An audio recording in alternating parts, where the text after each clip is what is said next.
All right, babe.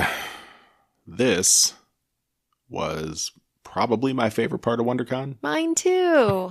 Like, we saw the Fear the Walking Dead cast. That was awesome. But that was from afar. We saw the Ready Player One cast. That was awesome. That was really awesome. But this was more... It was more touching. Touching, emotional, uplifting. Even for me, who is commonly known as an emotionless robot. Right. So this was a panel called SuperheroIRL, Join the Real Life Justice League. Mm-hmm. And I think we said before it was a panel sort of about bullying, which it sort of is, but I sort of just want to read the description here from the guide if I could, because I don't know how else to describe this. Plus, there were so many people involved. There were. So 14, I think. Maybe. I wasn't counting, but I'm going to read it here. So let's see. The description from the WonderCon guide said this. Captain America knocked out Hitler, and Superhero IRL is knocking out bullying, racism, misogyny, LGBTQ bullying, and cyberbullying. Lots of bullying. Join this rally on empowerment and strategies to end injustice from bad school memories through relationships, workplace bullying, and more. Featuring Joe Gatto. Joe Gatto!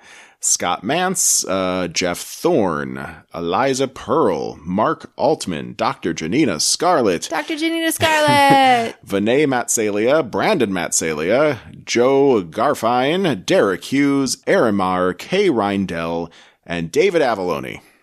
Hosted by Pop Culture Hero Coalition founder Chase Masterson. Come join the Real Life Justice League. From now on, Comic-Con attendees will come for cosplay, entertainment, freebies, autographs, and healing. Wow. That's a lot of people. Yeah. Mm-hmm. What do you got to say? It was great. It was really, really good. I think I did tear up a couple times. Yeah. And so it was... I did once. One time. But that's a lot for me because I'm a robot. Each person had, I think, 2 minutes. I got to be careful about maybe one crying. had a little more, but... Or I'll rust. And they all told personal stories of how bullying has touched their lives in one way or another. Bullying or the opposite of bullying. There were a few stories about people that standing up for typically would have made fun of you for doing something like a jackass, but instead were either encouraging or participated and joined in your doofy fun. Mm-hmm. And then there were some sad stories too. Yes. So it was a little bit of everything. And one story, I mean, I love Joe Gatto. His story was funny and it was inspiring, and I wish maybe he has, but I wish he was telling that story to a room full of kids that are shitty to each other more than adults, because we showed it to our kids and hopefully they took something out of it besides the silliness. But his message was great, and Dr. Janina Scarlet, who we love, friend of the show, her message was touching and inspiring. Mm-hmm. Also sad, but inspiring. But David Avalone, his story, which had nothing to do with bullying, but had a larger message about mental health care and violence. I don't know if he intentionally pulled that story out of his life at the same day that there were a bunch of March for Our Lives rallies going on all around the world. I think he might have. But maybe it was the story he was going to use anyway, because it's a fucked up, crazy story, and it's a story worth hearing. I agree. So, yeah, like, I don't know that guy personally, or I don't know him from what he does from his work, and you can look at his resume, and he's been involved in all sorts of cool things, but he's not someone where I'm like, oh, David Avalone is going to be there. I don't know this guy, but now I want to know this guy, because that story it's fucking mind-blowing, and he seems like a great guy. Sure.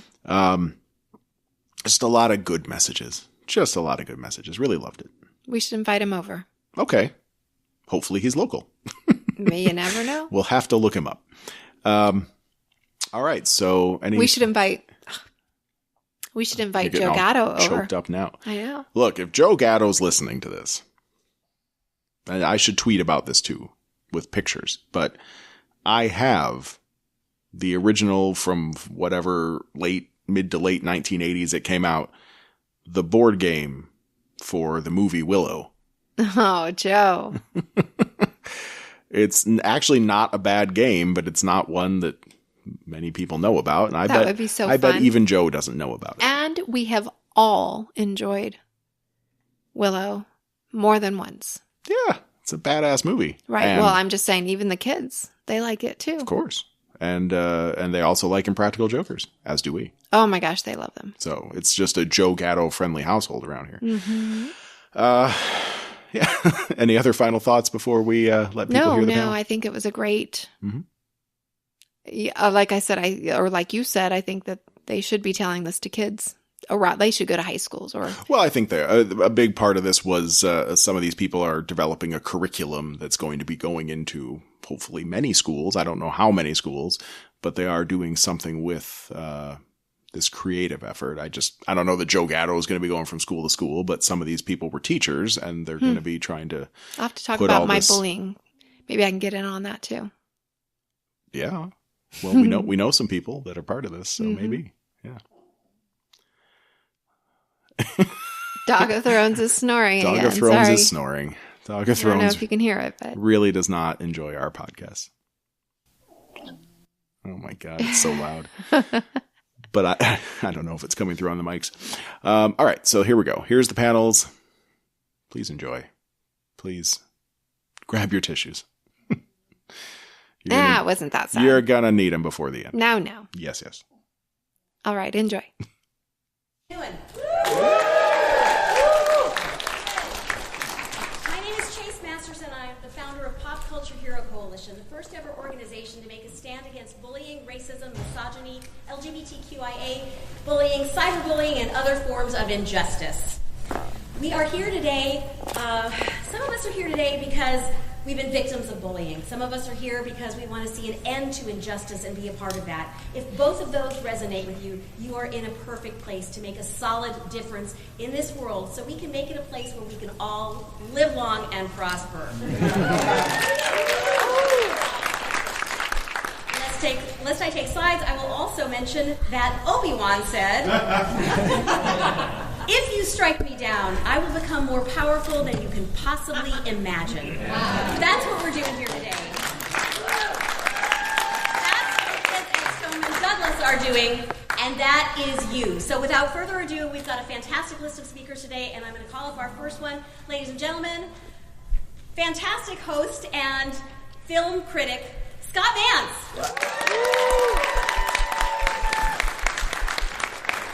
What's doing, WonderCon? What's doing, WonderCon? How we doing? Right? Now you can hear me. And boy, do I have a lot to say. Boy, do we have a lot to say about bullying.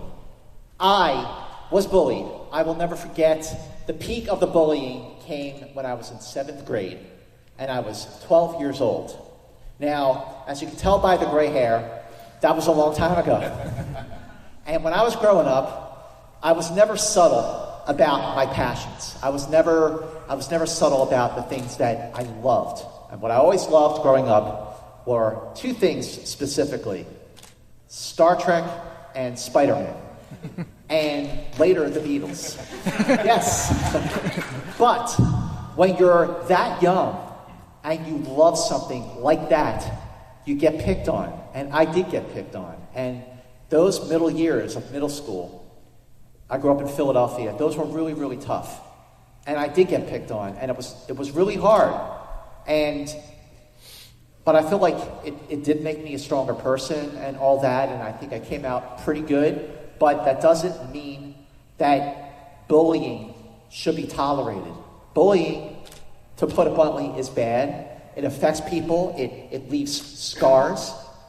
And it really comes down to one simple point, that you have to treat people with kindness and respect, and treat people like you want to be treated yourself. And just to give you an idea of what Chase said, that if you strike me down, I would become more powerful than you can possibly imagine. So when I was growing up, there was this guy that I went to middle school and high school with named Todd Capriotti. And he picked on me a lot because I was a Trekkie. And I said, actually, it's Trekker. So at my 25-year high school reunion in 2011, I went back to Philadelphia. I had been in Philadelphia since 1991. And I went back and I felt really good about all my accomplishments over the years, that I turned my passions for Star Trek and movies into a very, very prosperous career. So this was 2 years after the first JJ movie came out. And I see Todd Capriotti at my reunion. And the first thing I thought to him is, that mother effer, what he did to me. So he comes up to me and he puts his arm around me. He goes, and by the way, he was a big guy. He was big then, and he's big now. And he puts his arm around me and he says, you know, Scott, I know I used to make fun of you for being a Trekkie. And I said, Trekker. He said, but I saw that last Star Trek movie, the one with Chris Pine and Zachary Quinto, and he says, that was awesome. And I put my arm around him, like this. Big guy. And I said, welcome aboard, Captain. But the point is that I came out okay, but bullying it does affect people in deeper ways than maybe they'll even admit. And as hard as it was for people like my age who grew up then, I cannot imagine what it would be like now with the internet and social media and cyberbullying. That just takes it to a whole nother level, and even more of a reason why bullying just needs to stop. You know, people who become empowered need to just stop bullying, and I have so much to say, but I'd be here all day. I'm going to turn it over to our next presenter here. Thank you so much. Stop bullying. Thank you. All right, next up we have got, you know him from Impractical Jokers, but he has also been one of Pop Culture Hero Coalition's biggest champions for the last 5 years. Ladies and gentlemen, Joe Gatto.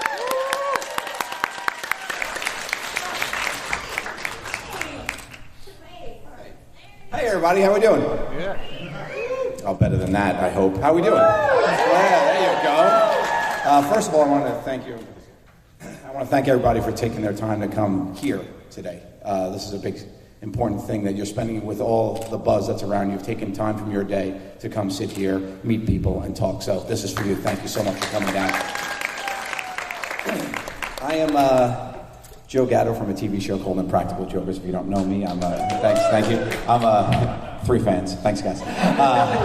It's a hidden camera comedy show, and I have fun with my best friends, and we pick on each other all the time, but we know what's going on, so it's okay. I tell stories all the time about how I grew up. I was very geeky growing up, a little nerdy, and I always tell the story about how I got picked on at school. But I was driving here, and I wanted to talk a little bit about a different message about just be kind, which is 2 very powerful words. And I wanted to talk to you a little bit about a story growing up. When I was 12 years old, I grew up on Harbor Road in Netherlands Avenue in Staten Island, New York. And there were 2 big houses on the corner, my house and my next door neighbor, my best friend growing up, Jason Joseph. And there were 2 big backyards where everybody would come play as we grew up. And they were separated just by a chain link fence, so you could basically see in each other's yard, and we hung out every day, all day. When I was growing up, he became more cool, I became more geeky. He got into things like sports and telling jokes and music, and I got into stuff like math, and I was really good at math. I got into creative writing, and I got into things like that. So naturally, we just had different paths, and over the years, there would be a lot of friends playing in each yard, and then there'd be more people playing in Jason's yard, and eventually everybody was playing in Jason's yard. In 1988, a movie came out called Willow, and I was super excited about it, and it was part of my writing too. I was always into like dragons and knights and things like that, so I would escape into my terrible creative writing. But that year, I also wanted a gift. It was called Pipeworks. It was this toy, Pipeworks, which I don't know if anybody knows it, but it was basically PVC pipes, a building set where you could build these like shelters, like houses. It was big. It was a big toy. You could build like cars that you could sit in, and I thought it was the coolest thing ever. No one else did, but I thought it was really cool. So my parents got it for me for my birthday that year. My birthday's in June, the beginning of the summer. So I was following the instructions, and one of the things you could build was a sword and a shield. And I was like, oh, right, check this out. So I follow the instructions. I make a sword and a shield. And that day I got into, by myself in the backyard, I got into what I called an imagination game, where I basically just played in the backyard and battled this three-headed dragon in my imagination. So I had my sword and my shield, and I was climbing this mountain, and I was battling this three-headed dragon. One head breathed fire, one head breathed ice, and the other one just had sharp teeth. So I'm dodging and everything. I'm going in this epic battle, and I'm holding my own. He's breathing. I got my shield. That's what I thought it looked like in my head. In reality, it was a 70-pound 12-year-old in my backyard being like, not as cool as I imagined in my head, right? But the battle continued, and it raged on, and I got cornered into like a cave, and I was battling, and then from Jason's yard where everybody was playing, you could see through this chain link fence. There was like 15 guys like throwing around a football and hanging out, and they just see this scrawny white kid just like swinging around PVC pipe or whatever. And eventually, they came over to the fence to see what the heck was going on. But I was so in my own little world because this battle, it was epic. It was an epic battle I was in, right?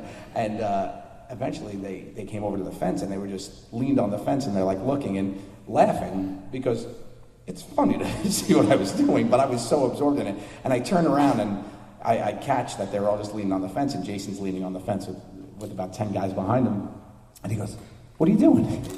I was like, "Oh, nothing." And I got beat red, and I tried to like scurry away. But Jason and I were still friends. And Jason goes, "No, Joe, what are you doing?" I said, "I'm just in this epic battle with a three-headed dragon right now, so I can't, I really can't get into it, I just got to go. My sword's stuck in his frozen head. It's a whole thing that's happening right now." So he's like, he literally looks at me, and, he's such a good guy. He just looks at me and he goes, "You need help?" And I was like, "No, I don't need help." He goes, "Joe, do you need help?" And I was like, "Yeah, well, I don't have a sword right now, so I could use a little help." So he jumps the fence, and he grabs and makes like a bow staff, and he goes, "Let's get that dragon." And me and him started battling, and we kicked the shit out of this dragon. I mean, this dragon did not have a shot with me and Jason Joseph, right? So it was just fun to play that. But then the best part of that is the next day, my doorbell rings, and my mother is like, "Joe, Jason's here," who hadn't called for me to play. This is when kids played outside still. He hadn't called for me to play in years, and I opened the door, and I'm like, "Hey," and he's there with 8 guys. He's like, "We playing an imagination game today?" And it became the thing for that summer. From sunrise to sunset, there would be anywhere from 2 to 15 kids in my backyard with pipeworks doing epic battles that I would narrate and make up as we went along, and it became like the thing of the summer. So the lesson there is Jason had a choice there to be kind. He could either laugh at me with his friends or have fun with me. He chose to be kind, and I am indebted to him to this day for that.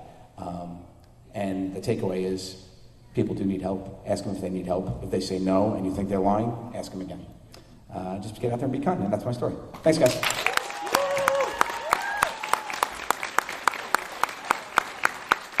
Thank you, Joe Gatto. Also, Joe will be signing with all the proceeds going to the Coalition's work today at 12:30 to 2:30 at the Coalition's booth, number 823. Right across from the ladies' room. All right. So, our next guest needs no introduction. He is an icon of Comic-Con, practically the king, I would say. He is a writer-producer for film and television, including The Librarians, and the writer of the 50-year Mission, an oral history of Star Trek. Ladies and gentlemen, he should be walking up here, Mark Altman. Also the creator of Starship Smackdown, so give it up for Mark Altman. But that's mean. We're mean to those ships. Never mind, go. Yeah, so I don't know. We might have found the wrong person. No, I want to say first that, obviously today is it's so great that you're doing this, Chase, because today's such an important day. Hundreds of thousands of people out there who are marching against, gun violence. And it's extraordinary, and what we've seen in the last couple of weeks is the power of Generation Z to step up and take ownership. So many people, have turned a blind eye to things in the last decade, and particularly in these troubled times we live in. Which is in which meanness seems to have come to the fore. All the progress we seem to have made over the last several decades, seems to have gone by the wayside, where sort of bullying is celebrated in the highest echelons of power. It's amazing what's going on out there. And it starts with these kids who are, stepped up and suffered this terrible tragedy. And look at what they've accomplished in only a few short weeks. So it's really extraordinary. But while we're here, I would be remiss if I didn't talk about Star Trek. How's that for a segue?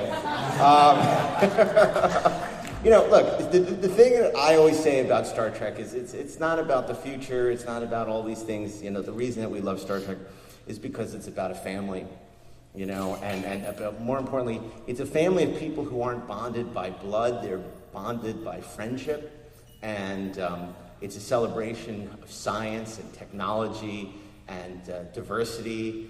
These are all the things that made Star Trek great, and sometimes the producers of these shows forget that. But we need to sort of celebrate that. And, I always look to, I'm going to use an example of an episode, something I think that's very instructive. You look at Amok Time, and here's an episode where Captain Kirk's best friend, Spock, is in terrible pain. He doesn't know why, and he basically is told he can't bring Spock back to Vulcan. They have to go to some ceremony, they have to do something else, they have to go to school that day, they can't participate. So what does Captain Kirk do? He doesn't listen to something that is wrong. In the greatest tradition of people who break a law or break a rule to do what they know is right, and he takes Spock to Vulcan. Are you with me on this analogy? Yeah. I think, okay. So, and he takes Spock to Vulcan because he knows it's the right thing to do. And the most important thing that people can do today is do what they know is right and listen to their heart, because there's so much noise out there, with social media and the ridiculous accusations of fake news. And when the people, you look at who were the most respected people in America in the past, people would say, John F. Kennedy and obviously, and Obama and all these people. Now, who do you look to respect? And they don't exist, but you can be that person. So anyway, I appreciate you coming. I appreciate you having me here. And there you go. I told you I'd give you a Star Trek analogy. Thank you, everybody. I was afraid you wouldn't. Oh, my God. Thank you, Mark Altman. All right, next up, I am really proud to have her here. She is the author of Superhero Therapy and Therapy Quest. She is one of the lifelines for Pop Culture Hero Coalition as one of our psychologists and curriculum creators. Ladies and gentlemen, Dr. Janina Scarlet.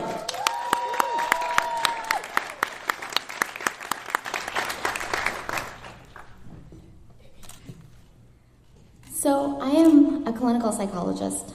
I specialize in helping people with post-traumatic stress disorder, and most of the clients that I see have experienced bullying at least at one point of their life. And one thing I learned about bullying is that it creates a message that there's nothing that we can do. It creates this message that we can't make a difference. Well, history tells us that that is a lie. In 1955, an African-American seamstress from Alabama refused to give up her seat on a bus to a white man. Does anybody remember that woman's name? Rosa Parks. Rosa Parks single-handedly started the civil rights movement. In 1963, Martin Luther King Jr. became famous with his speech, "I Have a Dream." That speech became the slogan of the civil rights movement, a speech that to this day makes a big difference to all of us. In looking at the news, we're seeing these amazing differences that young people from Florida are able to make. A difference that has reached worldwide outreach, a difference that is likely to be put into history books forever. So today, I want to tell you about one woman whose name probably won't be in history books, but who's made a really big difference in my life. And that woman is my mother. Yeah. She grew up in Ukraine like me, and although she graduated with perfect grades in school, it took her 13 years to be accepted into a university because of her Jewish last name. Nevertheless, she kept applying every single year. Time after time, universities would reject her, telling her that they don't accept her kind, telling her that they, quote, "We don't take no kikes here," telling her to apply to a university in Jerusalem instead. Nevertheless, she persisted. And 13 years later, my mother got into a university, proceeded to receive her bachelor's and then her master's degree.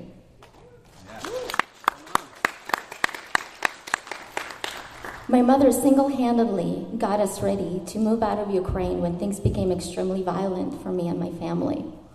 My mother put up with more things than I can ever imagine, and thanks to her, we're now able to be here in this country as refugees. My mother is now a kindergarten teacher, changing kids' life every single day. And what I wanted to tell you is this: whenever somebody tells you or makes you believe like you don't make a difference, think of Rosa Parks, think of Martin Luther King, think of my mother, and remember this: you are the one that will make a difference today. Thank you. Thank you, Dr. Janina, Scarlet. Right? What did I tell you? All right, our next guest, another very powerful voice. We are proud to have him as one of the Coalition's curriculum creators, Brandon Matsalia.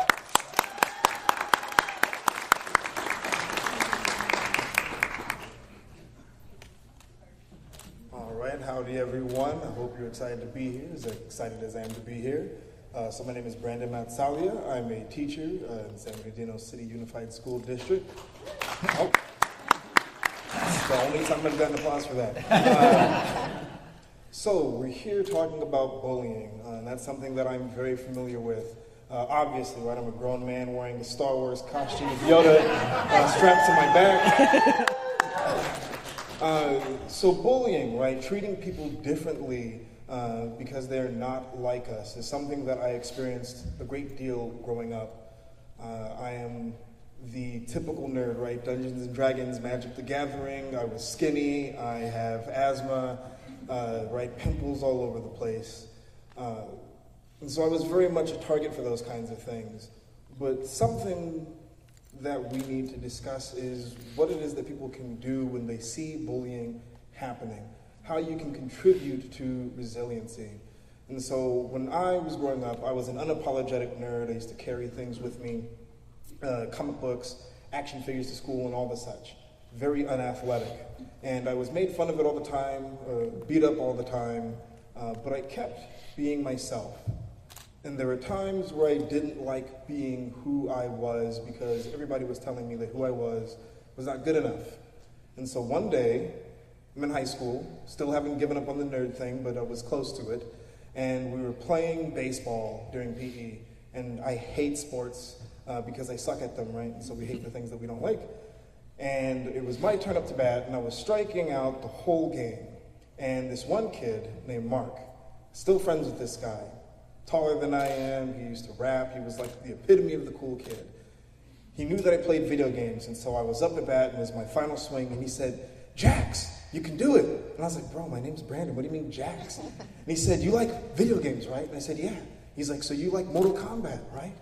And I was like, "Yeah." And he's like, "Well, that's you. You're that big, buff, black guy." And I'm looking at myself like, well, I'm black, that's about all we have in common.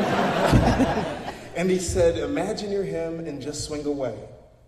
And I swung, and I hit a home run, and I brought in everybody who was on base.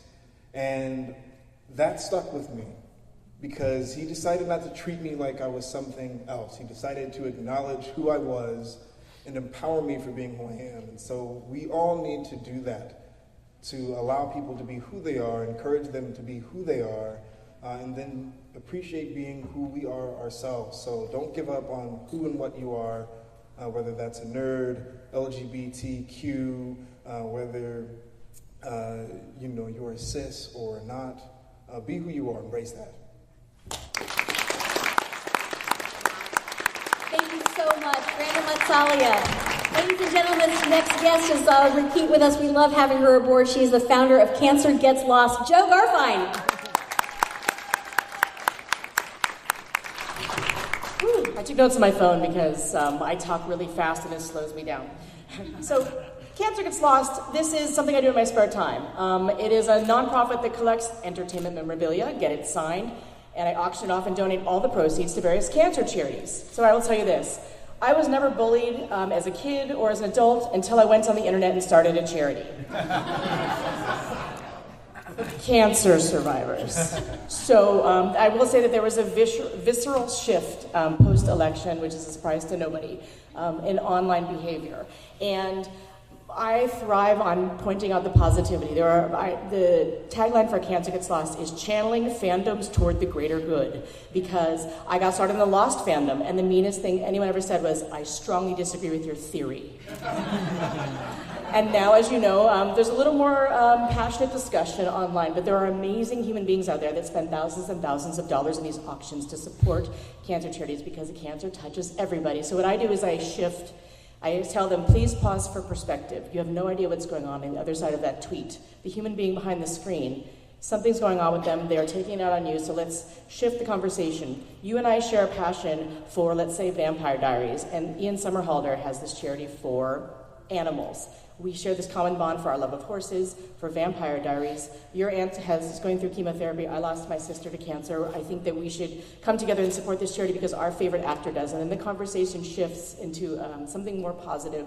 And the negative energy that's out there about arguing about television shows has become focused on something that can make a difference in the world. So I would just say that be the fan you wish to see in the world. And choosing kindness is free and easy and appreciated, and I feel like it is my destiny to point out the positivity in online fandoms because it's out there, and that 99% of the human beings who participate in fan communities have positive intent, and we just need to highlight their voices and elevate them. Thank you. Thank you so much. Great stuff, Joe Garfein. All right, next up, he is also a return guest with us. We are really proud to have him aboard. You know his work from The Flash and Scream. Ladies and gentlemen, Deric Hughes. Woo!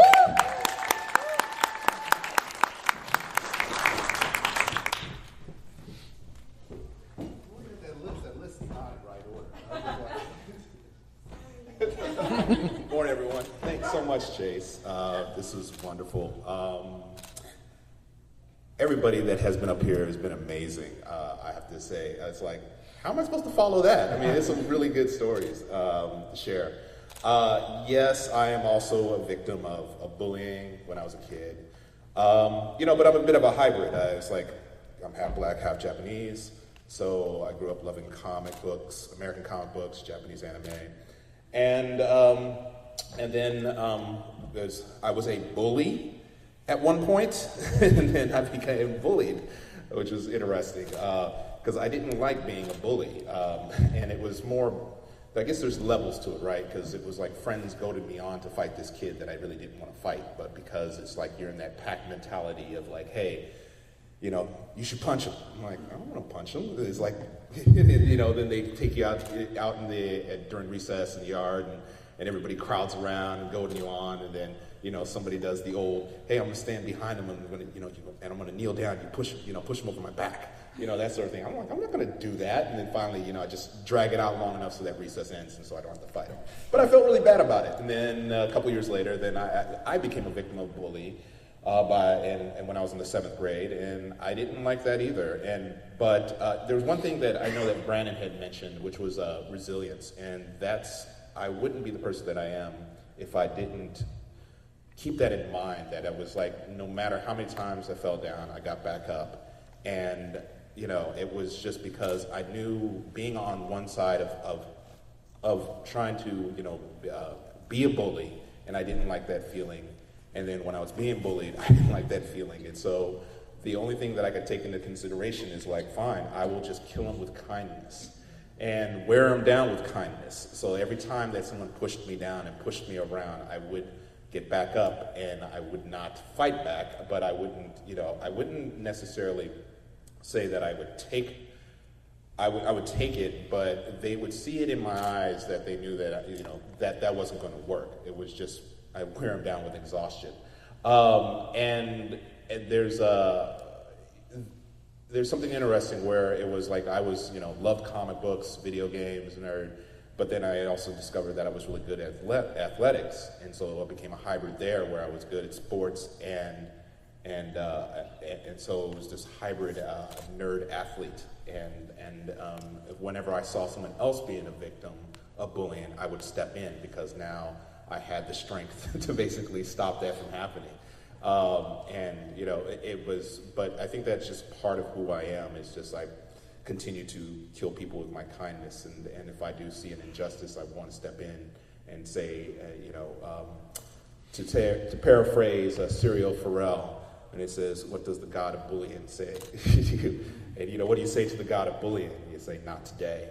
And that's what I say, is like, not today. So keep that in mind, everyone.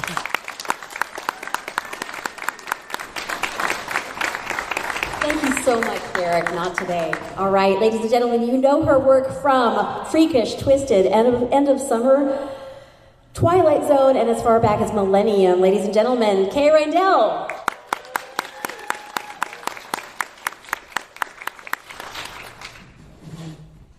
Hello, WonderCon. Was I bullied? I was in the band. So yes, I was bullied. I was actually ostracized from my friend group when I was a freshman in high school. I was a year younger than everybody. Apparently that was bad. So they turned their backs on me, they tortured me, they ignored me. I didn't know what was going on. Eventually, it just kind of went away. And I'm actually still incredibly good friends with one of the people in that group. We have never talked about it. But that's actually okay. What I wanted to mention today is I saw this video of a school meeting, and a teenage girl was standing up talking about gun violence, and this man got in her face, and he was trying to explain to her that you need a gun because if somebody's coming at you, like say a grown man coming after a teenage girl, what are you going to do? He is literally in her face. This girl is standing there. Nobody else says a thing.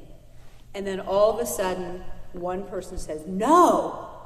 And everybody in the room starts to shout this guy down. So it's that one voice, it's one person saying no, it's one person saying enough. You see the cover of Time magazine with those Parkland kids, and it just says enough.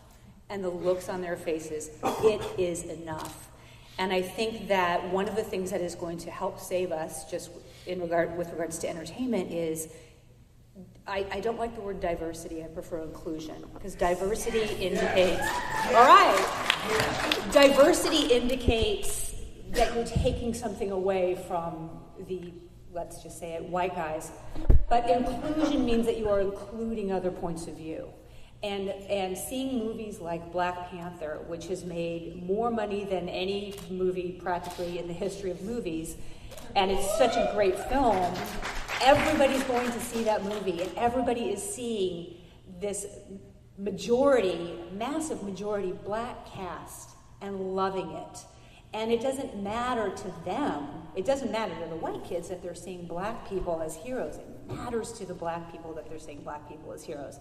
And I think that it just makes it easier for people, when they're seeing somebody else's experience, to just accept that experience. And so I think that between that and between everybody just standing up and saying enough, and when you see something, just say no. If you say no, other people will say it too, because other people do feel the same way you do. That's all I have to say today. Thank you very much. Thank you so much, Reindl. And how true, one person, right? Inclusion. All right, next up we have another return guest. She is also a writer on Freakish, Twisted, Twilight Zone, and as far back as Millennium. That is a coincidence. Partners with Kay. We have writer, producer, and showrunner, Erin Maher.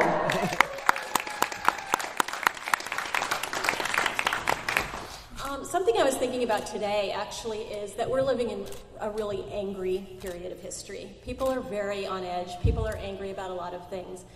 I went through 2 road rage incidents on my way here this morning, which were pretty crazy. I didn't instigate them, but it made me think about something that happened I was walking across the street the other day on one side of a very busy street, And waiting for the light to change, and across the street, I saw a woman who had fallen at the bus stop, and she was on her knees, and she was having a very hard time getting back on her feet. And I saw several men walk past her and just kind of do this and keep walking. And it made me really angry, and I'm waiting for the light to change so I could run across the street and help.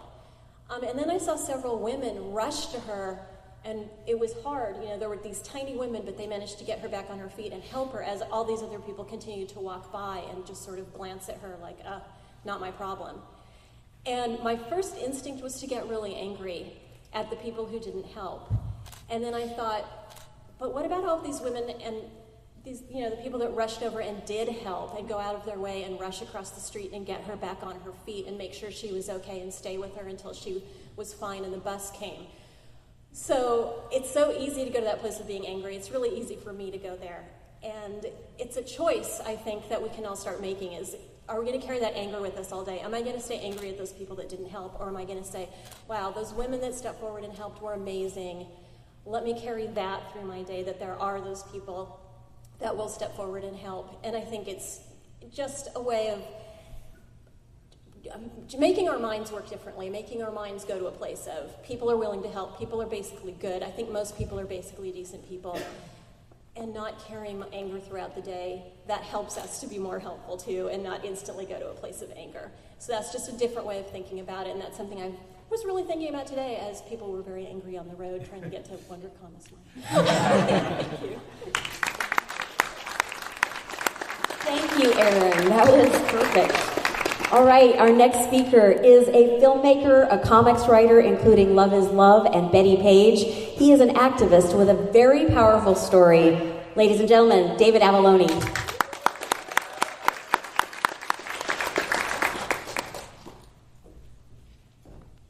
Good morning, afternoon, whatever it is, everyone. Obviously, I was bullied. I mean, look at me. And people have told great, powerful stories about their bullying experiences. The bully in my story is hidden, and we'll talk about that after the story.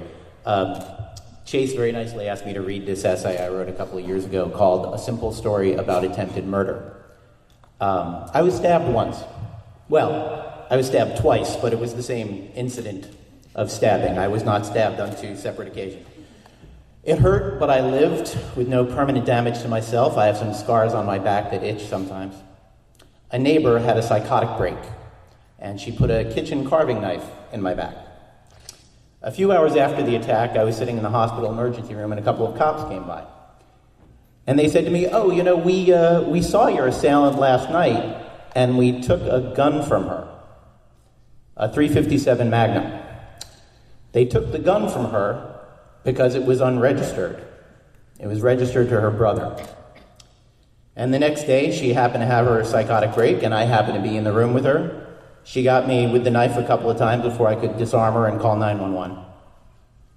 She might have had a gun and a psychotic break with my back turned to her. But the night before, she drew the attention of the police and had no license for her brother's gun.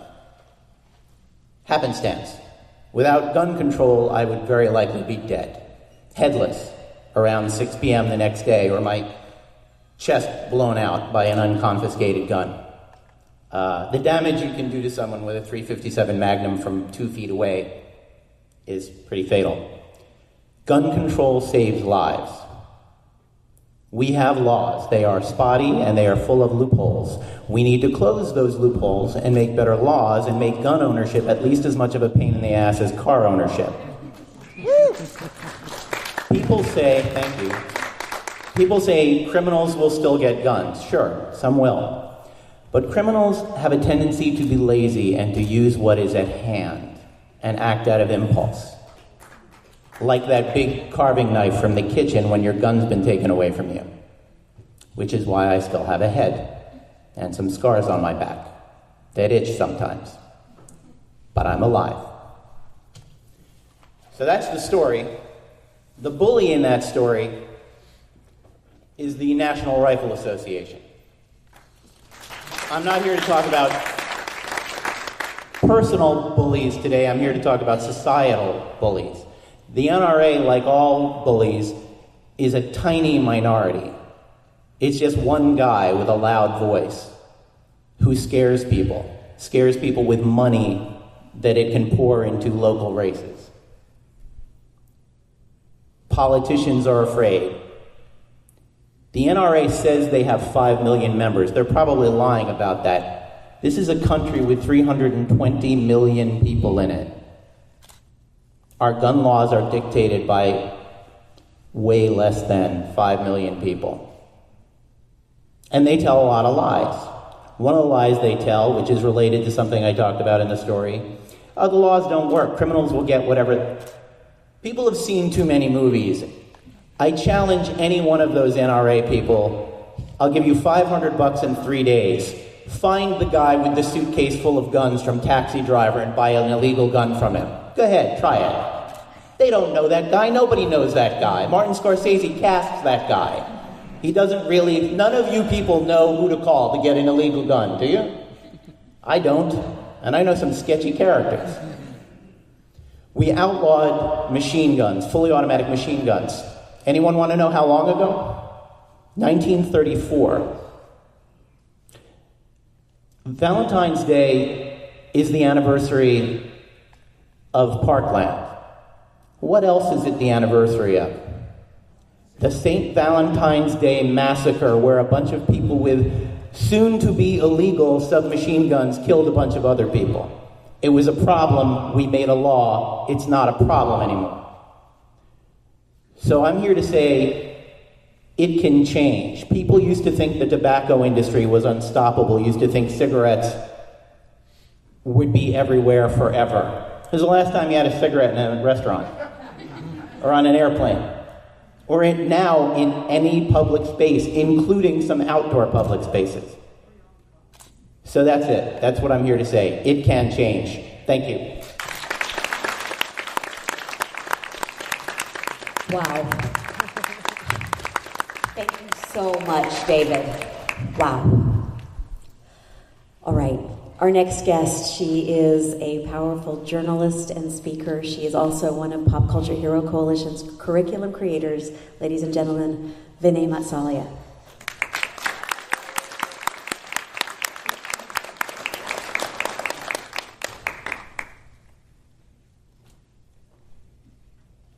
Also, wow. Sorry, a little slow. Just had a baby 15 days ago, so. doing my best. I can't relate to anybody out here. I was not picked on ever. I was really cool. No, I wasn't. I was clearly the nerd of all nerds. I'm the middle child. I went to a majority white school, majority white city, being a black girl from Compton. I was really, really smart and into comic books, and all my siblings were jocks and cool kids. Everyone in my family was a jock and a cool kid. I'm still the black sheep in my family. That never changed. and for people like me, things like middle school were horrifying. So, of course, I grew up and became a middle school teacher. And so bullying is an everyday part of my life. It has been for my entire life. And how many of us remember middle school? Anybody? Anybody have tragic nightmares about that experience?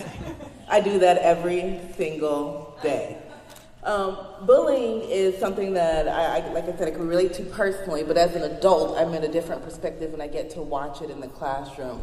And it dawned on me as an adult looking out and watching other children. Most people who are bullies are doing it from a position of power that does not rightfully belong to them. And it's power that oftentimes we just let them have. Most of the time when somebody tells a bully no, they have to stop. And I've seen it time and time again. They continue to do so because they are allowed to do so. But the second someone stands up to them and they look around and realize they're outnumbered and that power that they have is imaginary, it empowers everybody else. And as soon as somebody looks up and says, we're not doing that, then everybody else is like, wait, we don't have to do that? We don't have to let this happen? And it goes away. My school has something called an anti-bullying team. It's a system that we do. And we take the kid who's being bullied, and then we pull together a bunch of kids to be their anti-bullying team. And we put the bully on the team. And we tell them, it's your job, this kid's being bullied, and we want to protect them. And they are the only one who know they're the bully, and everyone else, and they're just kind of like, wait, you want me to help stop the bullying? We have 100% success rate. Because we took the power away. And we let them know that you are allowed to be a decent human being. You are allowed to be empathetic. You're allowed to be kind. You don't have to be that way. We have never failed. And that's what I want to offer out there about the whole bully thing. Take their power away and give them the chance to be a human being, and it will change everything. Thank you. Thank you so much, Vanee. Incidentally, our curriculum going into schools in fall of 2018 is going to be powerful because of these kinds of speakers up here and because of our incredible curriculum creators. All right, ladies and gentlemen, we have one more speaker for you, and then I'm going to add a couple words after that. We're really proud to have him here today. He is a writer, his work from Librarians and other shows. He is the showrunner of the upcoming Avengers Black Panther's Quest. Ladies and gentlemen, Geoffrey Thorne.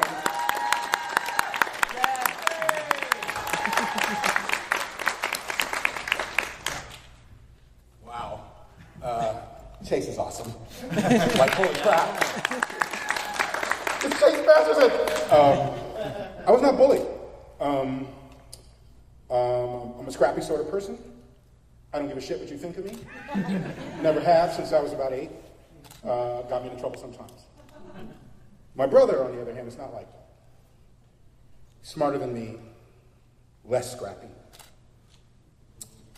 I've never told this story and I don't want to break up. He went to an upscale school for smart kids. You might call it a boarding school, although he didn't have to go anywhere to go to it. Upscale, rich kids and my little brother. And I shouldn't have told this story first here. Several months go by, it seems like everything's fine, but he's getting broody. We start to ask him what's up, he doesn't want to say anything, and finally he tells me they've been harassing me. And I'm like, they? Who's they and what are they doing? Because I'll show the fuck up. He says, they don't like the fact that I'm black and I'm in their school. And I'm like, how is this evidenced, young man? Various things from things in the locker, shoves, little whispers as he walks by, what we now call microaggressions. I don't believe in micro, there's only aggressions. There's no such thing as a micro fucking aggression, you're just aggressive. And they wrote on one of the bathroom mirrors, Peter Thorne is the school's nigger. There wasn't anything we could do about it because there was no specific person to point out and say it's this person. My dad is even more aggressive than me. He had a talk with some of those people and it stopped, but it only stopped officially. So I had to tell Peter, you gotta remember this, short term. They're all short-term thinkers. Every single person you're dealing with is a short-term thinker. They exist in the now, and that's it. 2 years from now, there won't even be a ghost of a memory. Remember that. It worked.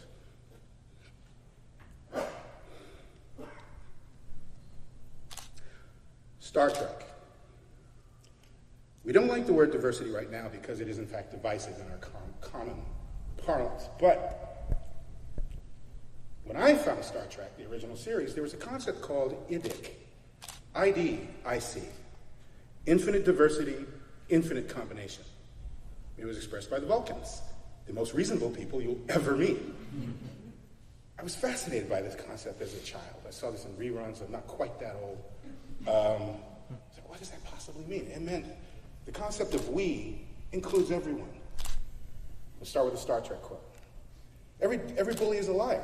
Every bully is telling you a lie. They have a worldview, and your existence is the opposite of that worldview. Just you showing up is like, no, that's bullshit, man. That's not true. Look, check it out, right? And they can't stand it. So they have to enforce that worldview upon you. They have to do whatever they can to make you not be tall enough to be seen. You can't be the daisy in the field of grass, right? So that's what you get. But it's a lie. They have to lie to their friends, and their friends have to carry the lie, and have to surround you with the lie. There are millions children right now saying, no, that's bullshit. All over the world. They stood up. It's a lie. The we that we talk about when we say we the people is we. It's we. We're all the same. But they don't want us to believe it. They want us to isolate us. The lie is you're alone. You can't stand up. You can't reach out and get a hand back. But it's a lie. And if you believe it, they win. Every time you don't, we win. And there's more of us. Only 33% of us put that idiot in the White House. They didn't win. We just didn't stand up enough. You gotta stand up, man. There's more of us. There's 1 billion Muslims in the world, but they will convince you that they're trying to take over the world. Do you understand? If 1% of them decided it's on, that's it. Do the math. Don't believe the lie. Stand up. Finish with Star Wars. Yoda. Luminous beings are we, not this crude matter. It's true. Remember it. That's it.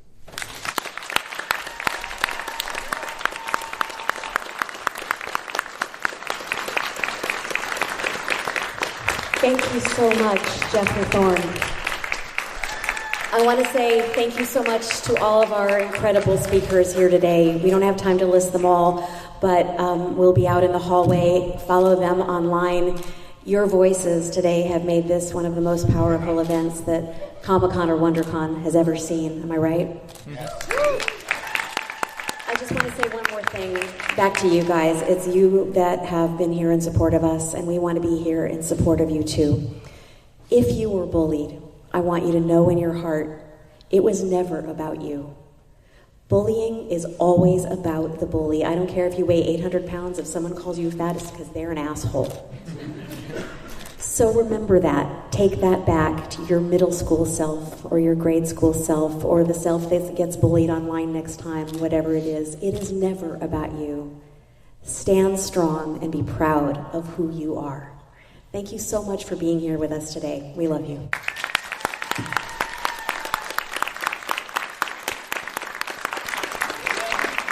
Thank you. We are at SuperheroIRL on Twitter, Instagram, and Facebook. Thank you so much. We appreciate your support. And Joe Gatto will be signing for us at booth 823 from 12:30 to 2:30. Okay? Come see us in the hallway. Thank you. Chase Masterson, everyone. I knew she wouldn't do it for herself.